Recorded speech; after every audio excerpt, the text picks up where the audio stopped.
Perspectiva, um programa do Observatório do Terceiro Setor, sempre explorando os horizontes da realidade brasileira. Olá, bom dia. Eu sou Joel Scali e começa agora o Perspectiva, um programa do Observatório do Terceiro Setor. Vivemos em uma sociedade que produz para poucos, onde 160 milhões de pessoas, a maioria da população, vive em segurança alimentar. O assunto do programa de hoje é o desperdício de alimentos e economia circular. Participam do programa Núria Chaim, gerente da Associação Prato Cheio, e engenheira de alimentos com experiência em projetos na área de segurança alimentar no terceiro setor. Francisco Ugayama, engenheiro agrônomo, ex-assessor da FAO para a América Latina em economia circular e sócio da startup Evolve, que trabalha com desenvolvimento de soluções para o reaproveitamento de resíduos eletrônicos. A apresentação do programa é de Frank Valverde, que também trará os destaques do site do Observatório do Terceiro Setor. Você vai conferir as notícias do mundo com a repórter Maíra Lopes, direto de Nova York. Bom dia, Franklin. Bom dia, Joel. Bom dia, Núria. Bom dia, Francisco. Bom dia você que está em sintonia aqui com Perspectiva da Rádio Brasil Atual. Franklin, o destaque da semana já repercute muito ainda a decisão do presidente da República em relação ao deputado Daniel Silveira. É verdade, Joel. Você vê que o deputado Daniel Silveira foi condenado pelo STF, né, o Supremo Tribunal Federal, a 8 anos e 9 meses de regime fechado. Né? Por quê? Porque ele foi acusado de coação, de incitação à animosidade entre as Forças Armadas e o Supremo e a tentativa de conflito, né, e o livre exercício dos poderes da União. Né? Ou seja, é uma ficha corrida, né, bastante densa, e por isso ele foi condenado. Né? Ele ameaçou os ministros do Supremo, pediu fechamento do Supremo, defendeu as 5, enfim, um currículo nada elogiável. Né? E ele foi condenado, acho que em função, não das suas opiniões, mas sim em função dessa incitação à violência que ele fez. E o presidente da República, né, o que fez? Deu um indulto pessoal a ele, né? Perdoando, digamos, ele desse crime aí e da pena. Ou seja, o indulto pessoal acabou virando um insulto nacional, né? Porque uma pessoa com essa ficha corrida devia estar cumprindo a pena, né? No entanto, não está livre, leve, solto e com possibilidades, inclusive, né? Não sei como é que vai ficar no final das contas, até de disputar novamente a reeleição, né? Em relação a isso, é uma polêmica, né, Frank? Alguns juristas dizem que ele terá condições de disputar as eleições, né? Se ele quer lá pelo Rio de Janeiro, ele é deputado federal pelo Rio de Janeiro, ou outros dizem que não, que ele, apesar do perdão do presidente da República, ele está com 8 anos, né? Sem poder participar da vida pública, ser elegível no país. Para quem não lembra dele, é ele que nas últimas eleições arrebentou uma placa em homenagem à vereadora Marielle Franco, né, que tinha um trabalho muito bonito no Rio de Janeiro de combate às milícias, né? E ele foi lá e na campanha rasgou a placa, né? Fortão lá, foi lá, arrebentou lá, né? Um desrespeito à memória da vereadora e a quem realmente defende a democracia no Brasil. No entanto, esse é o panorama da política brasileira, né, Joel? Acompanhado do ex-governador Cassado do Rio de Janeiro. Também, exatamente. Olha só, muito bem acompanhado, né? Deixa eu cumprimentar os nossos o ex-governador. Núria, seja muito bem-vinda ao nosso programa. Bom dia para você. Bom dia.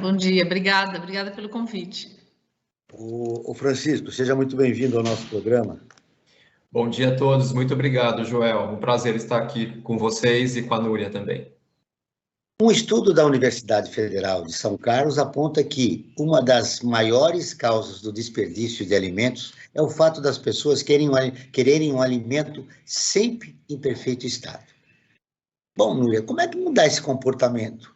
Eu me lembro, por exemplo, que onde eu fazia no CEAGESP, né, as feiras no CEAGESP, ali na zona oeste da cidade, no final daquela grande feira, sempre há um acúmulo, né, de verduras e vegetais ali, e eu ficava imaginando como aquilo poderia ser aproveitado, sobretudo para as pessoas que vivem em segurança alimentar, que é a maioria da população brasileira. Exatamente.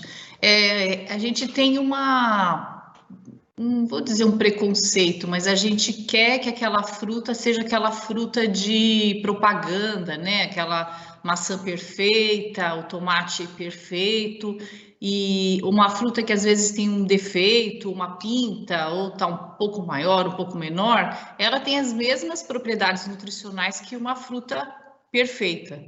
Só que a gente faz sensibilização, tem algumas empresas hoje em dia que comercializam só esses produtos que não são vendidos, que as pessoas não querem.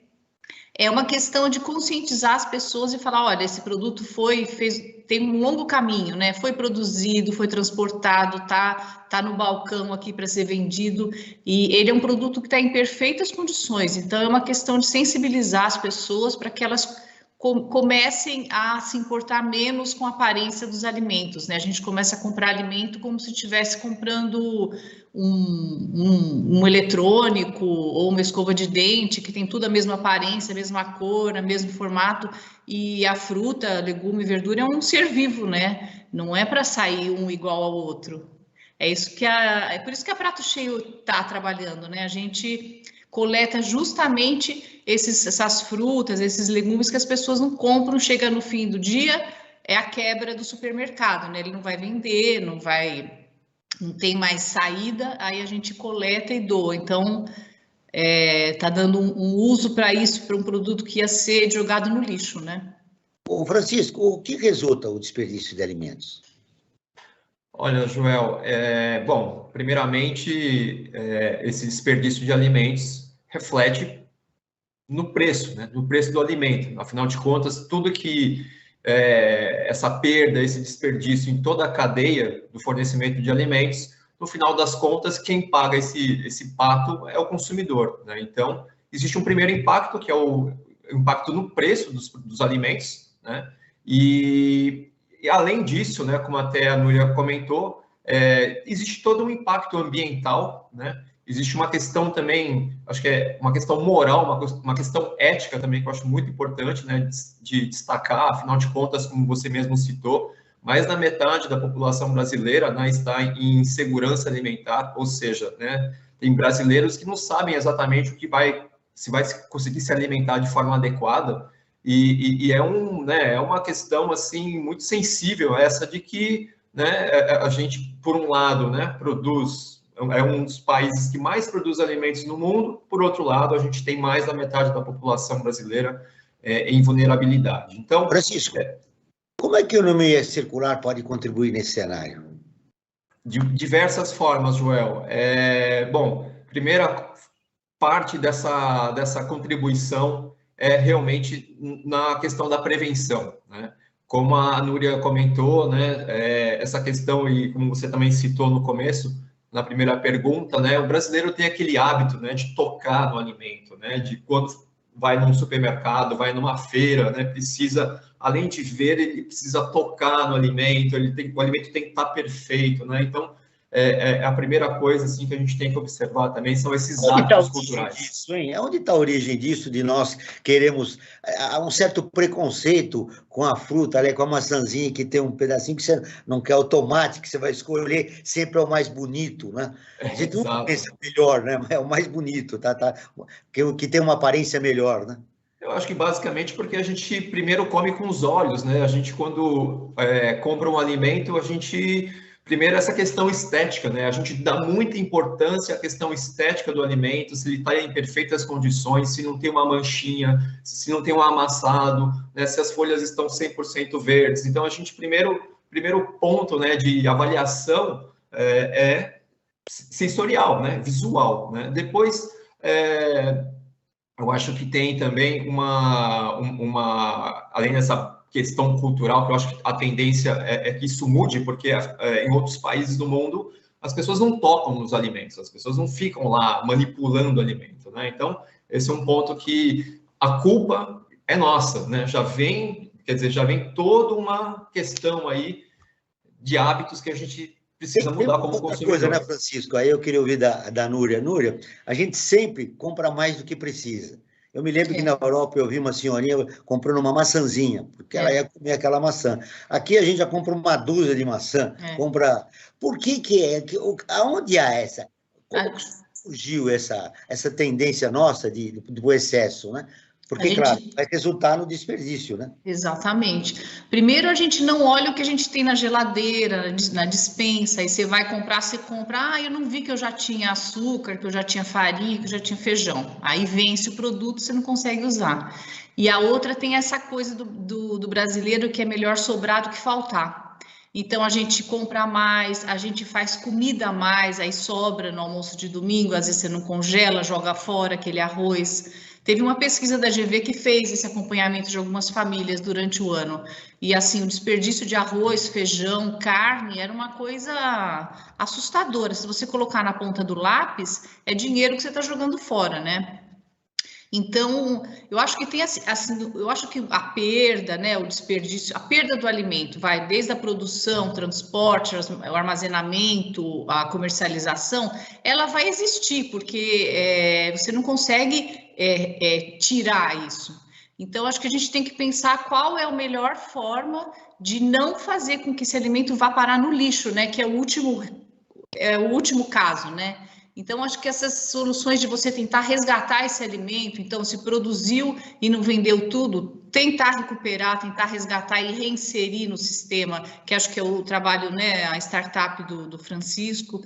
Então, a gente tem que pensar em soluções em todo o sistema alimentar para tentar diminuir. Então, desde em casa, na nossa casa, então, planejar as compras, planejar o quanto você vai cozinhar, consumir o primeiro que vai vencer e passar o outro lá para o final da prateleira, pensar assim de uma forma estratégica para você reduzir, tanto em casa, então em casa, se sobrou, por exemplo, a gente tem vários cursos de aproveitamento integral dos alimentos, usar casca, usar semente, mas sobrou, né? Tem uma coisa que você não quer usar que sobrou. Faz uma compostagem, né? Uma composteira. Então, tentar reduzir ao máximo o desperdício de alimentos na sua casa. Então, é um passo que é tanto no macro, né? Quanto no micro, né? Espero que você fale um pouco mais sobre isso, porque é muito importante. O Frank Valverde faz a feira. Frank, você compra mais do que precisa?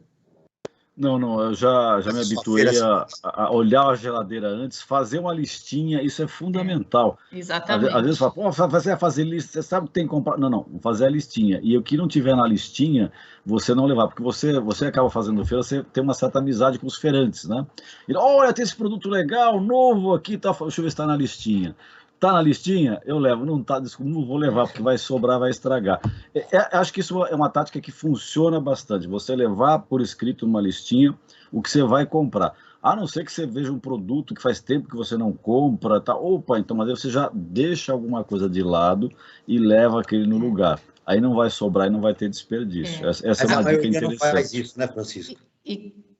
Só para as promoções, assim, cuidado com as promoções, né? Porque aí você compra aquela quantidade enorme, tá barato, você vai usar aquilo? Se pergunta, né? Se você vai usar, porque senão vai para o lixo, né? Uma outra questão, às vezes as promoções, né? Às vezes até aquela bacia bonita, né? Promoção, tudo bonito por cima, por baixo, não é que tá feinha, não, que você tira aquela casquinha feia, não, às vezes está apodrecida, então a fruta, por exemplo, está apodrecida, o legume apodrecido, você tem que jogar fora, não dá para você utilizar, né? Então, às vezes também tem umas certas malandragens nas promoções na feira, precisa ficar esperto com relação a isso também, né? E Francisco? É verdade. Só para também dar um pouco mais de dados, né, sobre essa questão vamos chamar de PDAs, né? Bom, eu acho também importante também mencionar que distinguir o que é perda e o que é desperdício de alimentos, né? Como a Núria comentou... Isso é uma importância diferente, fazer essa diferença é fundamental. O que é desperdício, o que é perda de alimentos? Nós sabemos que aqui no nosso país há muita perda, né? A logística aqui não é muito boa, há muita perda de alimentos, né? O desperdício já é uma outra coisa. Qual é a diferença entre os dois? Exato. A perda seria exatamente, como até a Núria comentou, seria a redução de qualidade e quantidade dos alimentos nas fases iniciais da cadeia de abastecimento, ou seja, na fase de colheita, são as perdas nas fases de colheita, armazenagem e transporte. Já a parte de desperdício seria exatamente a partir do momento em que o alimento está disponível para comercialização e consumo, né? Então, vamos separar essas duas fases, né, principais, né, da cadeia de abastecimento, sendo a primeira, quando a gente classifica como perdas antes de chegar ao consumidor, e desperdício na fase de comercialização e consumo. Tá? Então, acho que assim já fica um pouco mais claro identificar o que é perda e o que é desperdício. Especificamente sobre esses números, né, de perdas e desperdícios, onde que se perde mais, né, cerca de 14% dos alimentos produzidos globalmente são perdas, tá? 14% de tudo que é produzido, de 100% do que é produzido, 14% é perda, tá? Você tem uma perda de 14%, e no desperdício, 17%. Tá? Ou seja, então o desperdício ainda, ou seja, na parte de comercialização e consumo, é onde a gente tem ali uma porcentagem um pouquinho maior nessa contribuição das PDAs, né? Então, onde se concentra o maior desperdício? Nas nossas casas, né? Então, nós somos culpados também, nós fazemos parte, né, desse número, infelizmente, desse número triste, né, dos desperdícios, né? Exatamente tudo isso que vocês falaram, né? Que vai desde uma falta de planejamento na compra dos alimentos, né? Essa coisa da mesa farta do brasileiro, né? De se fazer mais comida do que necessário. Então, só nessa questão aí, a gente já tem aí uma média de 34, 35 quilos de alimento per capita no Brasil, né? De alimentos desperdiçados. Vamos ouvir agora a Rádio ONU, parceira de conteúdo do Observatório do Terceiro Setor, com uma reportagem. Plantas selvagens usadas como ingredientes estão em perigo, afirma a FAO. Maíra Lopes, de Nova York, tem as informações. Um novo relatório da Organização das Nações Unidas para Alimentação e Agricultura aumenta a conscientização sobre a necessidade de uso sustentável de plantas silvestres. A agência destaca que vários produtos usados no dia a dia são produzidos com espécies como a castanha do Brasil, ou a castanha do Pará, goma arábica e alcaçuz. Ainda há loções que contêm manteiga de karité ou produtos para pele feitos com baobá ou óleo de argan. O documento da FAO, lançado para a celebração do Dia da Terra, ocorre em meio a um aumento na demanda por ingredientes de plantas selvagens. Segundo o estudo, o crescimento foi mais de 75% em valor nas últimas 2 décadas. O alerta da agência é para as milhares de espécies que estão em risco, principalmente devido à perda de habitat, mudanças climáticas e superexploração. Entre as espécies de plantas medicinais e aromáticas avaliadas, 9% são consideradas ameaçadas de extinção. O documento afirma que cerca de 1 bilhão das pessoas mais vulneráveis do mundo dependem deles para a subsistência. O diretor da equipe de produtos florestais e estatísticas da FAO, Sven Walter, destaca que o uso sustentável de plantas silvestres tem implicações críticas para a segurança alimentar e para milhões de meios de subsistência em todo o mundo. Da ONU News em Nova York, Mayra Lopes. Vamos com Perspectiva, um programa do Observatório do Terceiro Setor. Hoje falando sobre desperdício de alimentos e economia circular com a Núria Chaim e o Francisco Ugayama. Agora vamos com Frank Valverde, com a enquete da semana, com mais informações e perguntas para os nossos convidados. Perfeito, Joel. Nós aqui do Perspectiva, sempre, a cada programa, fazemos uma enquete sobre o que vai ser discutido no nosso programa. Não tem uma base científica, mas serve muito bem para sentir um pouco como que as pessoas estão pensando, como elas estão vendo o tema que vai ser discutido no programa. E para o programa de hoje nós fizemos a seguinte questão: você usa cascas e legumes de frutas para consumo? E olha o resultado, 41% diz que sim, né, contra 59% que diz que não usa as cascas dos legumes e das frutas, né, no seu consumo. Eu acho que até a mídia podia aproveitar, né, ajudar, né, dando receitas, né, de como aproveitar melhor essas cascas e, enfim, das frutas, dos legumes, né, porque isso influencia muito. Às vezes a pessoa não sabe como utilizar, né, e eu acho que é um processo educativo que a própria mídia poderia realmente ajudar nessa reutilização, nessa utilização, melhor dizendo, das cascas, tanto de legumes como de frutas, que às vezes são desperdiçadas como se fossem lixo, e não é, né? Você pode utilizar isso, né? Fazer a casca da laranja como se fosse para usar para um doce, por exemplo, né? Ou a da banana para compostagem, né? Que aí até dá para outras utilidades, mas enfim, acho que não tanto como a da laranja, né? Que dá uma utilização melhor. E eu tenho uma questão, Joel, tanto para a Núria como para o Francisco, né? Como que a política brasileira, ou a legislação brasileira, melhor dizendo, né, podia trabalhar no setor, né, contribuindo para diminuir o desperdício de alimentos, né? A nossa legislação é boa nesse sentido, não é? E como é que ela podia ser melhorada para tentar diminuir ou simplesmente acabar com relação aos desperdícios dos alimentos? Vamos começar pela Núria. Então, eu acredito que o Brasil está tentando avançar nessa área, né, com a chamada Lei do Bom Samaritano, mas eu acho que o ambiente ainda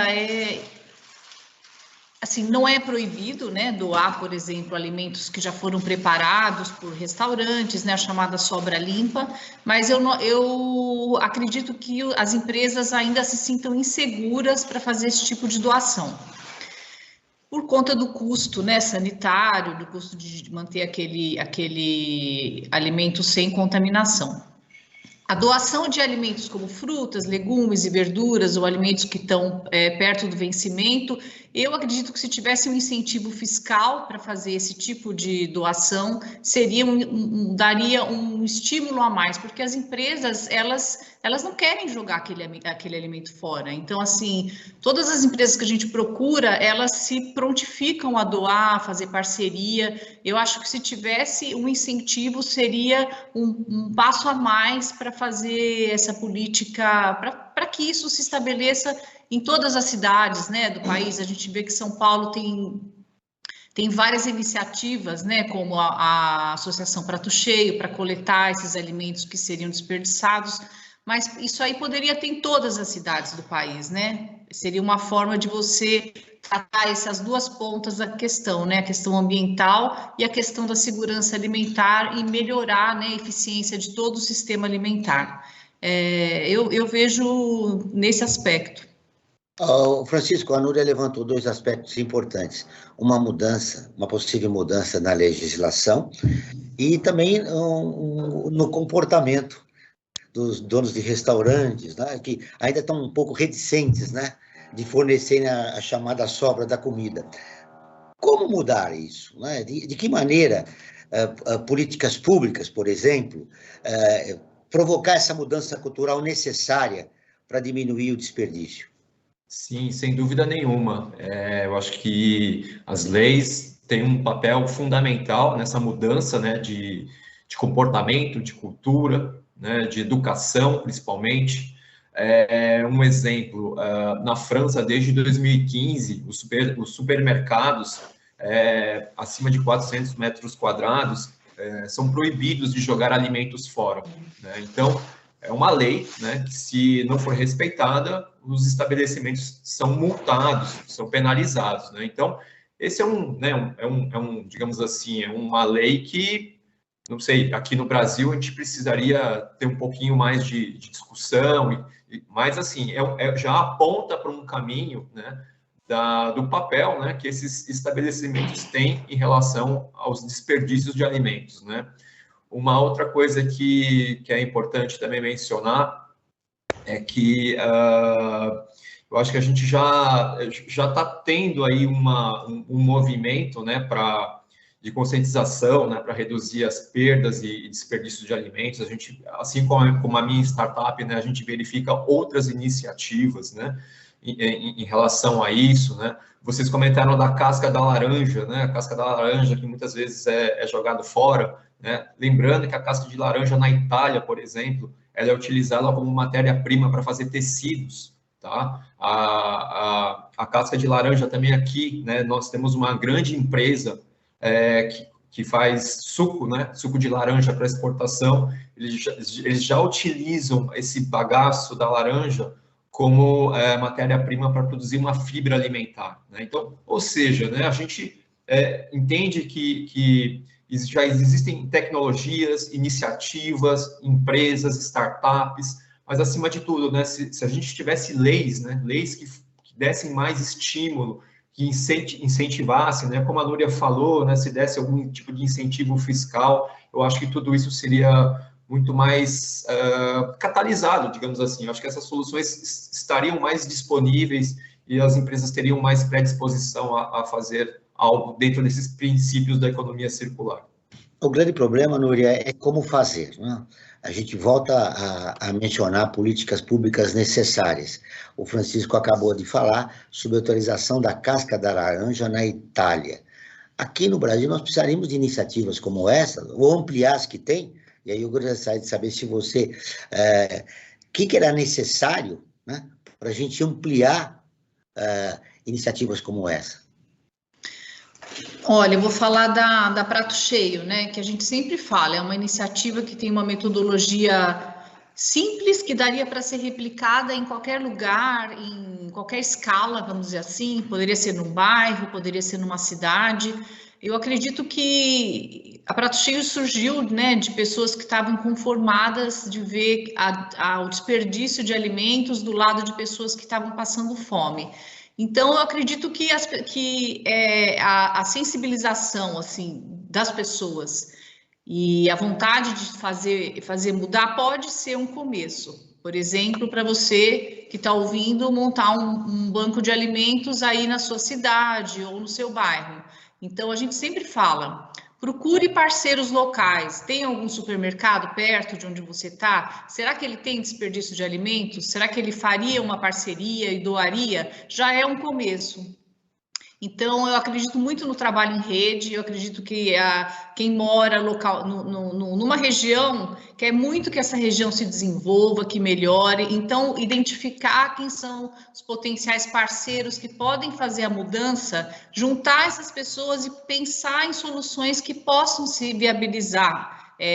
Não vai mudar o mundo, óbvio, né?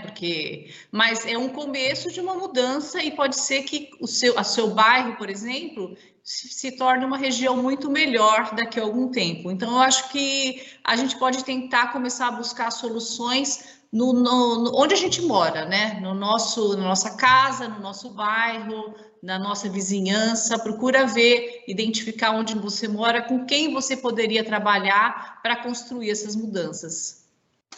A matéria da Maíra...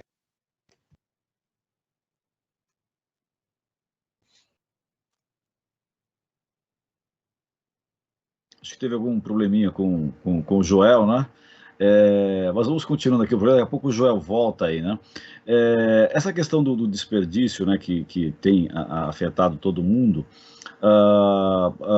tem como se solucionar isso na escola, por exemplo? Acho que a escola poderia contribuir muito para, já desde que a criança vai lá para a escola, tenha as suas aulas, tivesse também alguma orientação de como ela melhor podia estar levando para sua casa informações que isso contribuísse para evitar o desperdício.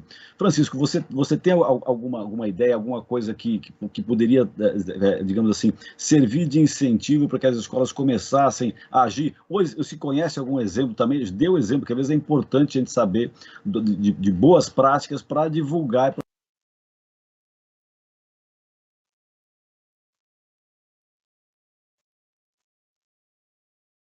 Uma informação importante, a Ellen MacArthur Foundation, né, que é uma associação aí de economia circular, talvez a mais reconhecida aí mundialmente, né, ela tem atuação, né, no estado de São Paulo, na cidade de São Paulo, e dentro desse trabalho, né, que a Ellen MacArthur Foundation está fazendo aqui no Brasil, trata um pouco dessa questão, né, da alimentação nas escolas, né? Assim, é um processo que tem que começar, né, desde muito, né, na parte educacional com as crianças, desde muito pequenos, né, tratando os alimentos, a importância, né, de se trabalhar de uma maneira integral, né, trabalhar com o conceito de aproveitamento integral dos alimentos, né, como vocês comentaram, a questão da casca, né? O hábito do brasileiro é de tirar a casca, mas a casca também ela é uma parte comestível, né, dos alimentos. Então, eu acho que tem toda uma parte de formação, de educação, né, que já tem que ser já repassado para as crianças, né, desde pequenos, né, a própria alimentação de algumas escolas públicas, elas já são provenientes, né, de bancos de alimentos, né, dessas escolas em locais assim de mais vulnerabilidade, né, algumas delas já recebem alimentos de bancos de alimentos, então poderia se trabalhar dessa forma, né, já mostrando a origem dos alimentos, né, da manipulação, processos simples, né, de manuseio mesmo, de como fazer os pratos, né, com esse conceito de aproveitamento integral. Então, tem várias, né, várias técnicas e ferramentas que a gente pode utilizar de uma maneira bem lúdica, né, para ensinar as crianças, né, como se alimentar. E também as escolas têm um papel importante na questão das hortas, né, das hortas comunitárias. Perfeito, né, verdade. De como se fazer, né, né, desde a mudinha que vai para o canteiro, né, toda a parte dos cuidados, né, com a irrigação, de molhar, né, de fazer, enfim, todo o manejo, para que, então, as crianças possam, no final, né, colher e depois se alimentar com os alimentos produzidos por elas mesmas. Então, assim... Inclusive, tem uma questão, a partir do momento que você faz uma hortinha, que você planta, né, num vaso na sua casa, você tem um canteirinho, mesmo apartamento, né, com os vasos, é possível você produzir alguns alimentos, você vai perceber, como eu já percebi, que ao produzir o tomate, um pimentão, sei lá, o que você plantar, o produto que vai dar não vai ser tão bonitinho como aqueles que são vendidos na feira, muitas vezes, né? Mas são saborosos, às vezes até mais saborosos do que aqueles que a gente compra, né? Então, acho que isso também serviria para conscientizar que, às vezes, o lado, digamos, estético, né, daquela coisa como se fosse produzido em série, não tem, né? A planta, como disse a Núria, né, ela tem, é um ser vivo, então ela não tem essa característica de ser padronizada, como se fosse industrial. Isso é para conscientizar também as pessoas de que os produtos muitas vezes não têm essa beleza, mas o sabor e a qualidade alimentar, nutricional, continua. Não é verdade, Núria? Isso aí que você falou é super importante, que as crianças e a gente mesmo, né, consiga acompanhar e sentir que a gente consegue produzir também um pouco do que a gente come. Se tivesse um pedaço, a gente fez uma oficina sobre compostagem em pequenos espaços, né? Apartamento, então, como você consegue reduzir o seu lixo, fazer um material orgânico rico e ainda plantar. Então, de repente, você consegue produzir o teu tempero, salsinha, manjericão, alface, cenoura. Isso aí é muito gratificante, você se sente, você tem mais autonomia. Imagina isso numa escola, né? As crianças aprenderem como que, né, a plantar uma cenoura, a influência disso também no hábito alimentar. Então, a cenoura não vem, né, num plástico e tal, ela tirou da terra, ela vai comer. Muda completamente a relação das pessoas com o alimento. No fundo, a gente está falando disso, né? Como que a gente está se relacionando com o que a gente come, né? Não tá... Aquilo que a gente come, a gente compra no supermercado, mas ele não nasceu no supermercado. É isso que a gente quer mostrar para as crianças. E é super importante mudar essa relação nossa com o que a gente come. É que tá mudo o seu, Franklin. Joel. Acho que tá mudo o seu microfone, Joel. Ainda está com problema, Joel. Não sei se você está me ouvindo, Joel. Precisa resolver a questão do som, porque a gente não está ouvindo você. Né? Eu vou seguindo por aqui enquanto o Joel procura resolver o problema técnico, né? Fazer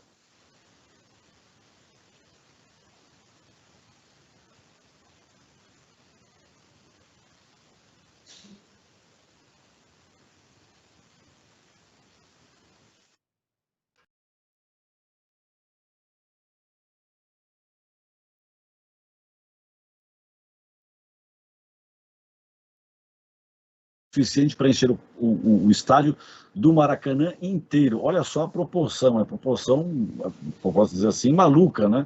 Se você pensar o que vai ser desperdiçado o ano inteiro, você vai encher o Maracanã, que é o maior estádio brasileiro, né? Então, eu coloco, de que maneira a gente pode reaproveitar esses resíduos orgânicos, né, que às vezes são desperdiçados, assim, mais praticamente, como utilizar, né? Porque a gente fala em utilizar, sim, temos que reutilizar, mas, assim, exemplos, que às vezes, o que acontece muitas vezes, né, essa é uma pauta que é recorrente, que a gente já fez outras vezes, e muitas vezes as pessoas falam, tudo bem, mas vocês fizeram uma pauta legal, mas eu acho que o que faltou foi esclarecer, dar exemplos de como que a gente pode reaproveitar esses resíduos, né? Então, vocês dois, né, tanto você, Núria, como você, Francisco, que são especialistas nessa área, que trabalham nisso há um bom tempo, dá exemplos mais práticos como o cidadão e a cidadã podem estar reaproveitando esses resíduos orgânicos. Francisco. Sim, só uma correção, por favor. Eu falei associação, Ellen MacArthur não, é uma fundação, tá? Então, desculpa, perfeito. Só uma correção. Tá registrado. Tá ótimo, obrigado. E sim, sobre os resíduos, né? Acho que o primeiro passo, até eu comentei isso anteriormente, é a questão da prevenção. Não, tira tudo. Esse é o ponto principal, reduzir ao máximo esse desperdício que vai desde essa manipulação, né, da manutenção do alimento de uma forma integral, né, e utilizando os talos, as cascas, enfim, né, essas partes que são partes comestíveis, né, então uma coisa que é muito importante, o alimento tem a parte comestível e a parte não comestível, né, e muitas vezes, por questões também culturais e de hábitos, a gente acaba desprezando algumas partes dos alimentos que são partes comestíveis. Talos, por exemplo, né? Folhas de brócolis, por exemplo, né? Nem sempre a gente utiliza essas partes dos alimentos nas nossas refeições, mas essas partes são extremamente ricas em nutrientes, em minerais e vitaminas. Então, acho que começa aí, né, com essa conscientização de que nós podemos utilizar folhas de cenoura, né? A folha da cenoura é maravilhosa, é um prato que é utilizado na gastronomia japonesa para fazer tempurá, por exemplo, né? Então, alguns exemplos práticos aí de como a gente pode... Refogada, né? Dá para fazer refogada, até bolinho, né? Eu já vi o pessoal fazendo bolinho mistura com farinha, ovo, né? E fazer bolinho de... Exato. Hoje você tem aí... Olá, agora eu estou de volta, desculpe. A gente falava antes do início do programa, né? Que dessas oscilações, das vantagens de a gente fazer no presencial, nos nossos estúdios, e também de fazer em casa, que é o mais fácil, mas de vez em quando oscila a internet e a gente acaba saindo do ar. De qualquer forma, meu companheiro Franco Valverde tocou o programa muito bem. Você falava disso, Francisco, me ocorreu a mandioca, que ela é pouco divulgada, e ela é utilizada no norte e no nordeste, mas aqui tem um aspecto econômico também, né? Porque a mandioca custa barata e tem um nutriente muito bom, né? Poderia alimentar essa população carente, né, de alimento, carente de uma alimentação saudável. Sim, sem dúvida. A mandioca é praticamente uma planta nativa nossa aí, que muitas vezes acaba ficando ali meio em segundo plano, né? Às vezes a gente opta pela batata, né? Que são exóticos, né? São produtos exóticos, né? E vem de um outro país, né? Então, assim, a gente às vezes tem essa coisa, né? Síndrome de vira-lata, né? Às vezes de desprezar o alimento que é natural das nossas terras. A mandioca, acho que é um caso bem emblemático disso, né? E que, enfim, de certa forma, ela poderia conferir um bom papel na dieta, né, dos brasileiros, né? Acho que alguns países, regiões, estados, né, a mandioca ela é muito consumida, mas talvez aqui nos nossos centros aqui da região sudeste, sul e sudeste já não tem mais esse papel tão de protagonista na nossa alimentação, né? Mas assim como também a gente tem que a gente chama de punks, né, que são as plantas não convencionais, né, que são considerados muitas vezes como mato, né, como uma planta que não tem assim apelo comercial, né, digamos assim, né, para o grande consumidor. Mas também são plantas que são produzidas aí, como a Ora pronobis, né, por exemplo, que também é muito rica em proteína, né, que agora está sendo descoberta, não agora, mas assim a gastronomia, né, já vem trabalhando com algumas plantas aí que são um pouco marginalizadas, né? Então, acho que está tendo um movimento, né? Já existe, sim, uma descoberta, né, por alimentos aí como as punks, né? E isso está entrando gradativamente nas nossas dietas, né? No nosso dia a dia. Ô, Núria, a diversificar os nossos hábitos alimentares é fundamental, né? Citei agora a mandioca, repercuti com o Francisco. Nós estamos muito focados num tipo de alimento, né, dependendo da região, do território, e a gente não muda, né? O segredo seria diversificar. Exatamente. Olha, a gente come tanta coisa à base de trigo, né? Pensa, do café da manhã até a noite, né? Pão, massa, cereal, e a gente tem uma riqueza, né, de outros alimentos, né, do Brasil. Eu estava lembrando de uma oficina que a gente fez sobre o uso integral da beterraba. E aí, olha, é muito bacana, assim, usar, né, a beterraba mesmo, né, a raiz, a folha você consegue fazer uma salada que é deliciosa, o talo você consegue refogar e fazer uma farofa igual a rama da cenoura, você também consegue fazer uma farofa. A batata, você pode usar a batata com casca, você não precisa tirar casca, né? Se você tirar, você pode fazer ela no forno, como se fosse um chips.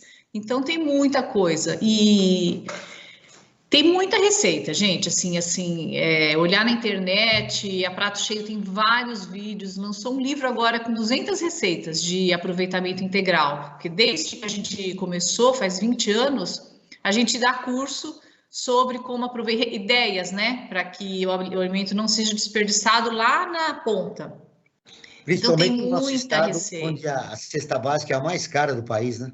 Então, não pode, olha, jogar alimento fora não dá, né? Então, se sobrou, você conseguir congelar, congela o arroz, amanhã você faz um bolinho, mas assim, jogar comida fora não dá, né? Tá muito caro, tá...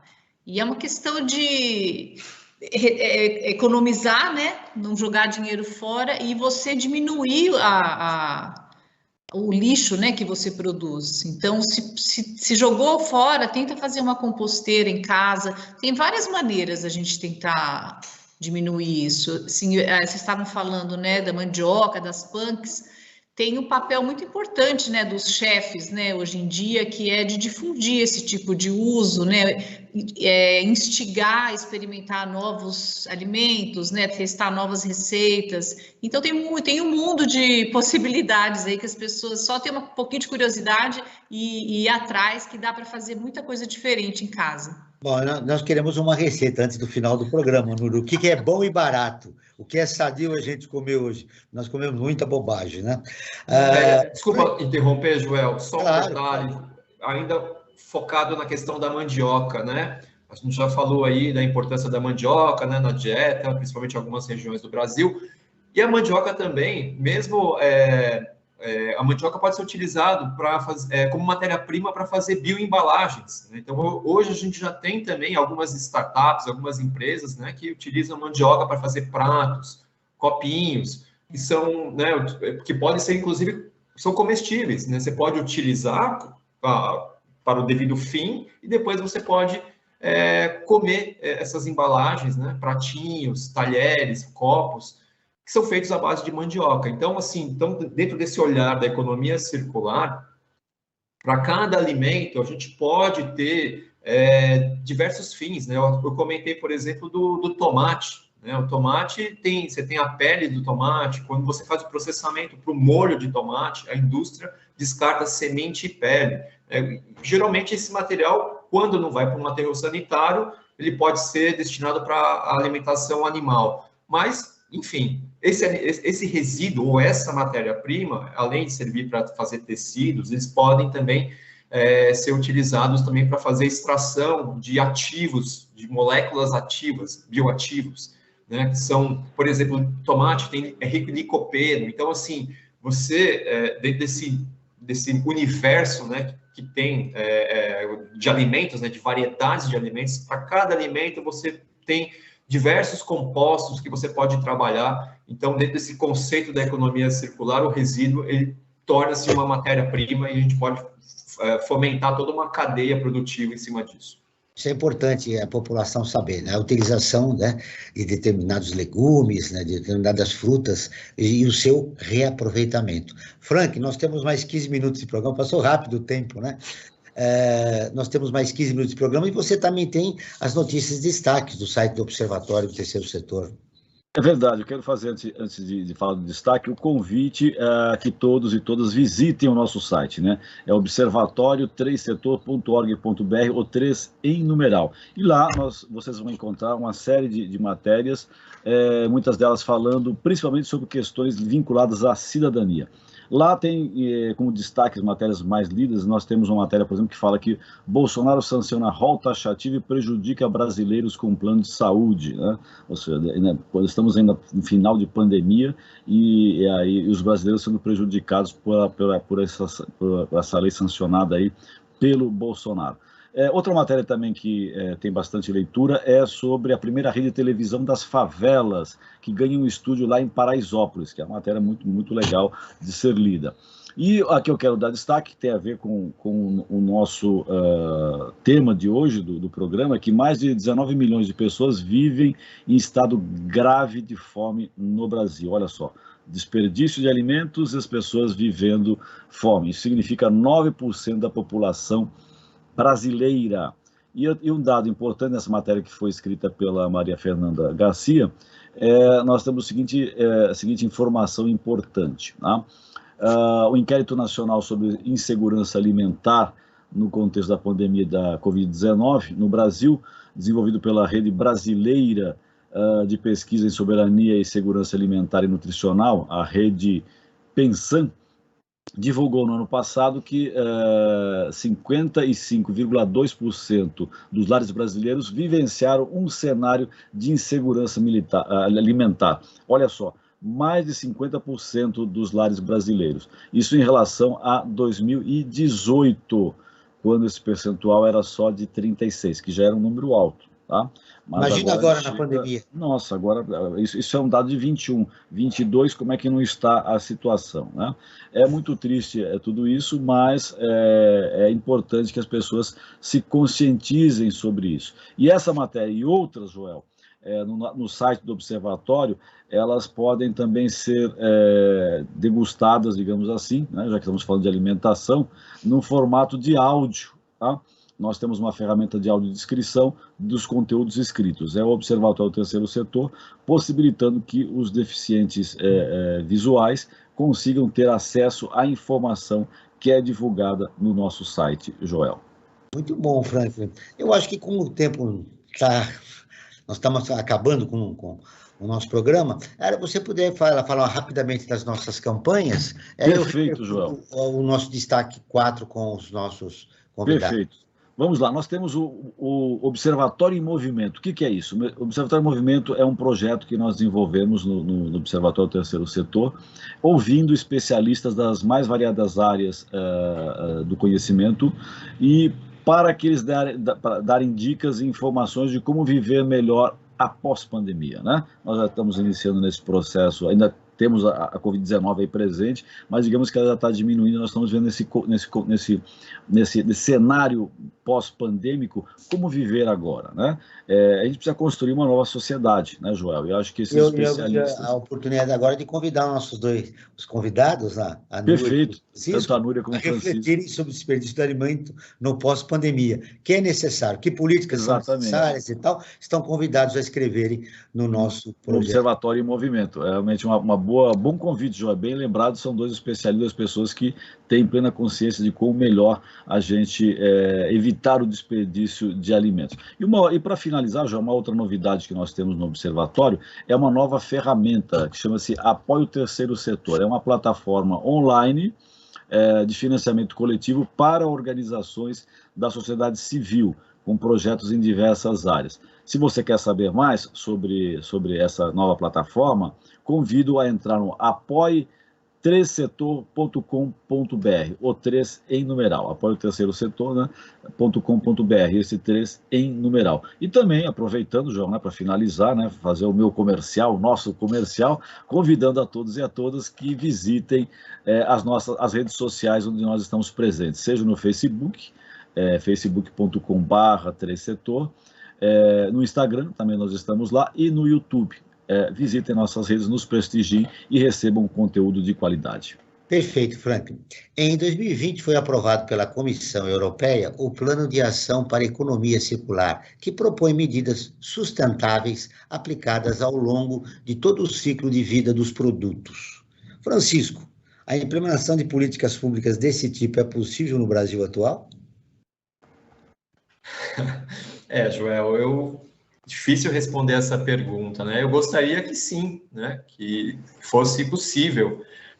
A gente aqui ainda está atrás em relação aos princípios da economia circular, né? Dentro dos países latino-americanos, nós temos o Uruguai, por exemplo, que já tem um plano de economia circular muito bem estabelecido, né? Inclusive com metas de redução de PDAs, né? O PDA já entra dentro desse plano, né, estratégico de economia circular. E o Brasil, ao menos, já tem aí um estudo, né? Já existe já um esboço, né? Já está começando a trabalhar em cima desse conceito, né, de economia circular, mas eu vejo ainda que tem ainda um longo caminho, né, a ser percorrido, e sem dúvida nenhuma as leis e o governo terão um papel fundamental. Mas acho que uma coisa também muito importante, a Núria até comentou isso no começo, né, é a importância de se fazer negócios dentro de um ecossistema, né? Então a gente também tem que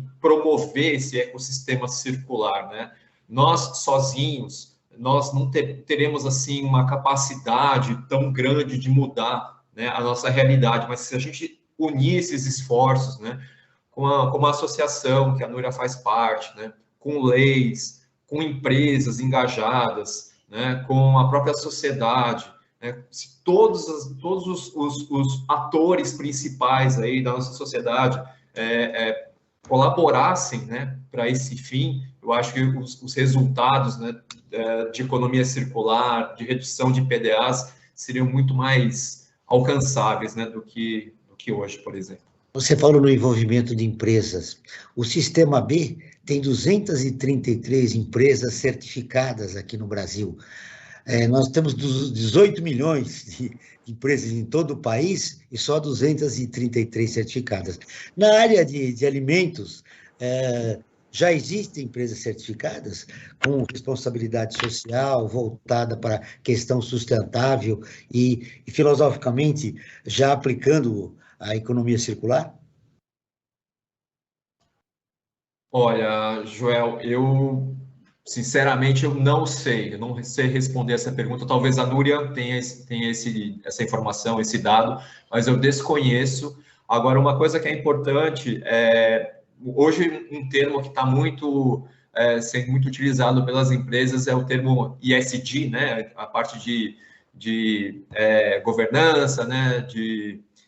Social e ambiental, né? Que hoje as empresas, para terem aí investimentos, né, elas precisam ter um plano bem robusto de ESG, né? Então, acho que o PDA aí pode entrar, inclusive, como um tema, né? Como algo que teria esse triplo impacto, né? Tanto do ponto de vista de governança, de social, de ambiental. Precisamos ampliar isso no nosso país, ainda está um pouco incipiente. Núria, agora nós temos 5 minutos e vamos deixar para você falar. O Francisco levantou a bola para você em várias questões, como essa, por exemplo, de empresas certificadas do Sistema B, são empresas voltadas, né, para questões sustentáveis e responsabilidade social, que diz muito a respeito do crescimento do terceiro setor, né, que é fundamental nesse momento de pandemia e no pós-pandemia, onde vai aumentar, já tinha, agora vai aumentar a desigualdade, né, do país. O que eu vejo, assim, as empresas que são parceiras, né, por exemplo, da Prato Cheio, eu acredito que cada vez mais elas se importam com a responsabilidade que elas têm perante, né, tanto social quanto ambiental. Então, isso parte também de como os consumidores começam a ver e avaliar as empresas e considerar quais produtos eles vão comprar. Então, tudo isso está fazendo com que as empresas repensem o papel dela, né? Não só de produzir, entregar um produto, mas qual é o impacto que ela gera ambientalmente, socialmente. Então, tudo isso faz parte de assim, hoje em dia, o mercado consumidor, ele avalia a empresa de um modo geral, né? Não apenas só pelo produto, mas quais os valores intrínsecos ali daquele produto. Isso vai fazer com que elas se envolvam cada vez mais nessas pautas ambientais e sociais, e é por isso que, né, que eu falo que elas querem ajudar.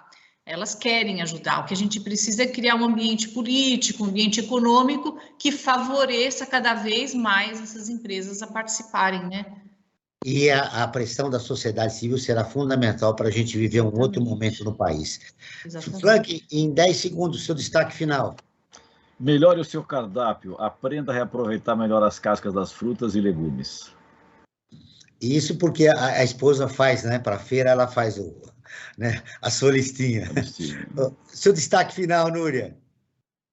Vamos reduzir o desperdício de alimentos e comer melhor. Francisco. Eu acho que o mesmo que a Núria, né? Vamos nos alimentar melhor, ter mais consciência e, enfim, né? Eu acho que o desperdício está nas nossas casas, né? Nós somos culpados por todos esses números que a gente acabou apresentando aqui. Então, começar pela gente, então. Núria, nós teremos que fazer um novo programa. Faltou a dica de uma alimentação saudável e barata. Faltou uma receita. O Perspectiva está terminando. Eu agradeço a presença da Núria Chauin, gerente da Associação Prato Cheio, e engenheira de alimentos com experiência em projetos na área de segurança alimentar no terceiro setor. Francisco Ugayama, engenheiro agrônomo e ex-assessor da FAO para a América Latina em economia circular. Esse programa foi produzido pela equipe do Observatório do Terceiro Setor. Na próxima quinta-feira, às 9 horas, acompanhe nosso programa Brasil ODS, na pauta do programa Preservação Ambiental. Não perca. Ficamos por aqui, sempre na luta por uma sociedade mais justa, solidária, sustentável e tolerante. Até o próximo programa. Você acabou de ouvir Perspectiva, um programa do Observatório do Terceiro Setor.